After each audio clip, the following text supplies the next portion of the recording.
कभी कभी प्रेम का सबसे ऊंचा स्वर वह होता है, कभी सुनाई ही नहीं देता। सबसे गहरी पुकार वह होती है, किसी को कहने से पहले हमारे भीतर कहीं दब जाती है। सबसे विचित्र बात यह है कि हम जिसे चाहते हैं, बहुत प्रेम करते हैं, उसी के सामने हम अपने भीतर के तूफान को शांत कर देते हैं। बाहर से सब कुछ नॉर्मल, एकदम सामान्य होता है, लेकिन भीतर एक ऐसा युद्ध चल रहा होता है जिसका कोई भी गवाह नहीं होता है। इसीलिए शायद बहुत से लोग यह चीज़ नहीं समझ पाते कि प्रेम में बोलना नहीं, शांत रहना सबसे बड़ी ताकत होती है। क्योंकि हर इंसान शब्दों को सुन लेता है, लेकिन मौन को नहीं। और जो चीज़ समझ में नहीं आती, वो मन में सबसे लंबे समय तक रुक जाती है। यही कारण है जो बातें साफ साफ कह दी जाती हैं, वो हमारी याद से धीरे धीरे मिट जाती हैं। लेकिन जो बातें कभी कही ही नहीं गईं, वो हमारे भीतर बरसों तक जीवित रहती हैं। प्रेम में भी बस यही नियम काम करता है। जब कोई व्यक्ति अपने भीतर का रहस्य शब्दों में बयां कर देता है, तब वह भूल जाता है।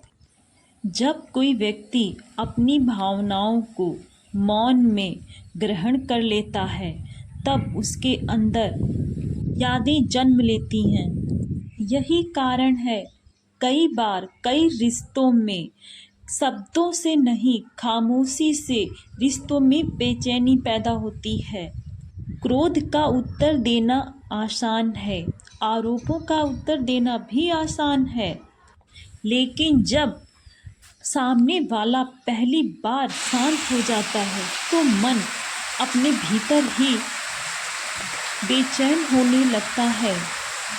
क्योंकि अब लड़ने के लिए कोई नहीं बचता, अपनी ही आवाज़ होती है, और मनुष्य अपनी ही आवाज़ से सबसे अधिक डरता है। प्रेम में अधिकांश लोग मानते हैं, बहुत बार शब्द केवल भावनाओं का अनुवाद नहीं होते, वे भावनाओं से बचने का माध्यम भी बन जाते हैं। कुछ लोग ज़्यादा इसलिए बोलते हैं क्योंकि उनके भीतर का था शोर उनको सुनाई ना दे। कुछ लोग सफाई इसलिए देते हैं क्योंकि उन्हें अपनी असुरक्षा का सामना ना करना पड़े। कुछ लोग हर बात अपनी स्पष्ट कर देना चाहते हैं, लेकिन प्रेम की सच्चाई यह है, सबसे गहरे संबंध कभी पूरी तरह स्पष्ट नहीं होते। उनमें ऐसा कुछ बचा रहता है जिन्हें शब्द छू भी नहीं सकते। प्रेम जितना निकट लाता है, उतने रहस्य भी प्रकट करता है, क्योंकि दो इंसान एक दूसरे को पूरी तरह कभी जान ही नहीं सकते। बस वे एक दूसरे की धारणाओं से प्रेम करते हैं, और धारणाएं हमेशा अधूरी होती हैं। जब कोई व्यक्ति शांत रहता है, तब सामने वाला उस व्यक्ति के अधूरेपन को भरने की कोशिश करता है। वह अनुमान लगाता है, कल्पनाएं करता है, स्मृतियों को जोड़ता है, पुरानी संवादों को वो याद करता है। इन्हीं सब बातों से उसका मन उसके विपरीत हो जाता है। यही कारण है किसी भी संबंध में सबसे कठिन समय वह नहीं होता जब शब्द समाप्त हो जाते हैं, सबसे कठिन क्षण वह होता है कि शब्द समाप्त होने के बाद भी भावना समाप्त नहीं होती। तब इंसान पहली बार एहसास करता है कि प्रेम सिर्फ संवाद नहीं है, वो स्मृति भी है, वह आदत भी है, वह पहचान भी है और पहचान को शब्दों में नहीं हटाया जा सकता। मानव मस्तिष्क। जब कोई व्यक्ति हमारे पास हमारे साथ हर वक्त रहता है तो हमें उसकी कोई कद्र नहीं होती है।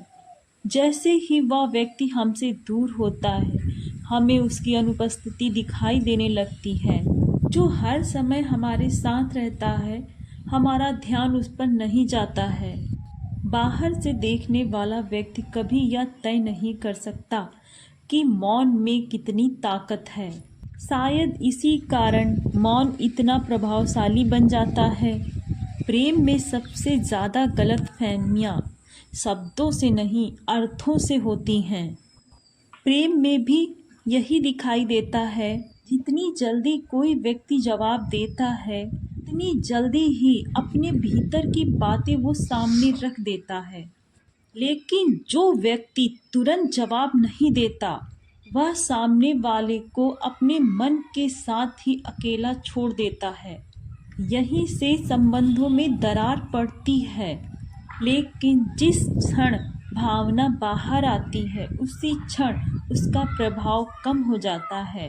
लेकिन जो भावना भीतर रहती है वह धीरे धीरे स्मृति का हिस्सा बन जाती है। क्या ये अजीब नहीं है? उन्होंने उसे सबसे ज़्यादा सोचने पे मजबूर किया। जिनसे हर प्रश्न का उत्तर मिल गया वे धीरे धीरे स्मृति से हट गए। लेकिन जिन्होंने कुछ प्रश्न छोड़ दिए वे बरसों बाद भी मन में जीवित रहते हैं वो प्रश्न। शायद इसीलिए प्रेम में कही बातें और अनकही बातें हमेशा याद रहती हैं। यही कारण है कई बार संबंध समाप्त होने के बाद भी महीनों बाद भी किसी तरह का संदेश या कोई खबर न आने को हम याद करते हैं। उन्हें वह आखिरी बातचीत नहीं सताती। उन्हें वह बात सताती है जो कभी कह ही नहीं पाए, कभी हो ही नहीं पाई। जो हो सकता है उसका अंत है, जो नहीं हो सकता उसका कोई अंत नहीं है। यहीं पर प्रेम अपनी सबसे गहरी परीक्षा लेता है। क्योंकि जब शब्द समाप्त हो जाते हैं बस दो चीज़ें बचती हैं, यादें और मौन। यादें अतीत को जीवित रखती हैं और मौन भविष्य को। इंसान इन दोनों के बीच में झूलता रहता है। वह भूलना भी चाहता है और जानना भी चाहता है। वह आगे बढ़ना भी चाहता है और पीछे मुड़कर देखना भी चाहता है। इसी विरोध में प्रेम का एक अलग स्वरूप होता है। यदि मौन इतना शक्तिशाली है तो फिर ऐसा क्यों होता है?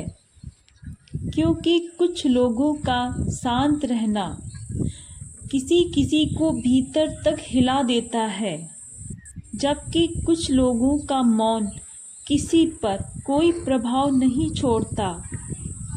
क्या मौन की शक्ति स्वयं मौन में होती है? दो इंसान इस मौन को अपने भीतर धारण करके रखते हैं तो शायद प्रेम का सबसे बड़ा सत्य यही है।